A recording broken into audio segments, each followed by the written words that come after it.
What's up? Welcome back to Nowstalgia. Dave here with a review of Blink Twice, the new psychological thriller film from Zoë Kravitz in her directorial debut. This film stars Naomi, Ackie, and Channing Tatum, and a really loaded ensemble cast featuring Adria Arjona, Ali Shawkat, Christian Slater, Simon Rex, Haley Joel Osment, Gina Davis. Really loaded. And the film is being released by Amazon MGM Studios, so eventually will be living on Amazon Prime, where I'm sure most people end up seeing it. Doesn't look like it's going to have too big of a box office. I really enjoyed Blink Twice. I think for a directorial debut, Zoë Kravitz really nailed it in terms of delivering a psychological thriller film that looks fantastic. Gorgeous cinematography, great production design. The film always holds your attention.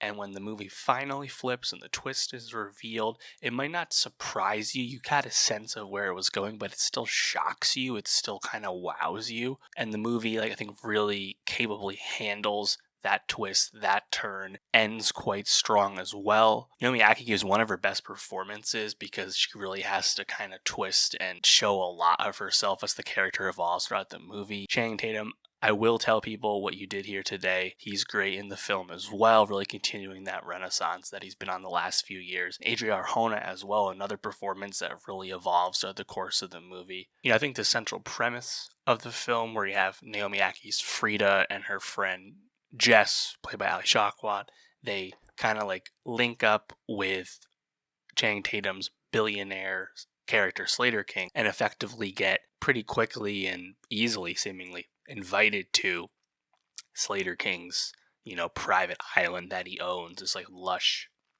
kind of paradise where he has his whole estate and he's bringing a bunch of friends and people there and they're just going to hang out and party and do drugs and chill and have fun. And from the jump that something is going to flip, something is going to turn. The guy is always asking the girls there, are they having fun? And yet, when it finally does flip, I think it's done really effectively because the movie is filmed in a cool way where there's lots of quick cuts, like Blink Twice as the name suggests, a lot of quick flash cuts, a lot of close up. So the revelation of the flashbacks, once they're revealed, the revelation of what's been withheld to the character and the audience, once we see that, it's really shocking. The movie takes a huge turn because for that first 50 minutes or so, it's a really fun time. It's enjoyable. And I think the movie's able to really handle that transition. In terms of the characters changing, I really love what happened with Adria Arjona. In the beginning, I was like, interesting. Was she kind of cast in this early? Because obviously she's really blown up the last few years with Hitman and of course Andor. I was like, she's kind of a supporting character here. She's set up as someone who is kind of standoffish to Frida, and maybe just doesn't seem to enjoy the company of the other girls there who are all vying for Slater King's attention to varying degrees. It's she's gonna be the jealous rival woman. And then once the reveal happens, Frida and Adria Arjona's character Sarah they align. It's oh wow, the movie completely levels up at that point, and Arjona gets to really show what makes her such a really captivating talent these days because she's so expressive, so charismatic. And Ackie as well, being someone who in the beginning, the character is actually kind of hard to vibe with because she's someone who's kind of transfixed on an attention attraction to Slater King, despite not being a famous person like him. She seems a bit desperate at times. The twist happens, her desperation, you actually I think more directly root for it. In terms of the other supporting characters, the male characters, I think Christian Slater probably makes the best impression. Simon Rex, Haley Joel Osment, they're both good as well. But Christian Slater, I don't know, he's his energy, it's just right, I think, in this movie. But of course, the star on the male side has to be Tatum, who is really swarmy and also gets to play a bit two-faced as the movie flips. Yeah, I think the movie's really giving Tatum a lot of time. And, again, the first half of the movie where we're having fun, there's tons of great montage of the whole ensemble, and Tatum's a big part of that. But ultimately, I think a lot of the twists, a lot of the suggestions, a lot of the hints about the twist before it happens, that's all really paid off. The stuff with the snakes, I think everything kind of really works. Only thing I kind of butted heads up against was the CEO developments at the very end of the movie. If you've seen it, you understand.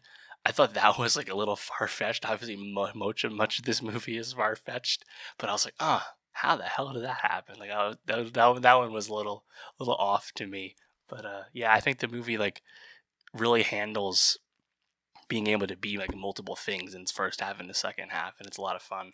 And certainly like an impressive first feature from Zoe Kravitz. I mean, frankly, I think she's probably now a contender for a nomination for best first feature, like Indie Spirits and stuff, come to think of it. So I was quite impressed. Does the movie quite have as much like to say on like Eat the Rich as it might be suggesting? Probably not. I don't think it really goes that deep on that, but I wasn't really looking to the movie as like too deep on its class commentary. Of course, like Frida and her friend, not wealthy, normal people, working class people, and then the juxtaposition of what like super rich people do on their private islands where no one can hear anyone scream, right? Like you can connect those dots. The movie doesn't really have a whole lot more to say beyond that, though.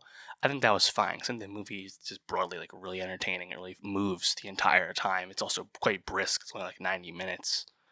And while it's a shame that this doesn't look to be doing any big box office, just kind of being like dumped, like late August, really, it's gonna hit on Amazon Prime as an Amazon MGM movie. And I think it's a type of movie that could kind of virally like take off on the platform, similar to how Saltburn was very successful last year despite a modest box office.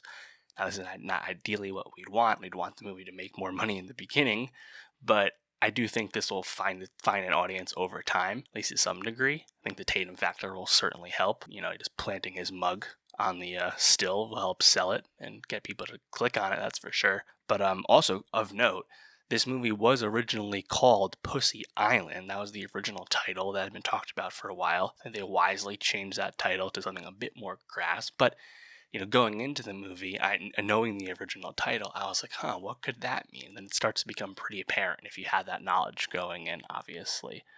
But yeah, shout out Blink Twice. I think it's just a really fun, tight thriller film. Certainly enough thought-provoking elements to it, but has loaded with stars, moves well, handles its twists well, handles its ending well. Really all you can ask for. And I think now Zoe Kravitz, as much as I love her as an actor, I'm now invested in her as a filmmaker as well. Looking forward to seeing what she does next. But let me know, what did you think of Blink Twice? What did you most like about it? What surprised you? And for more movie reviews, subscribe. And I'll see you next time.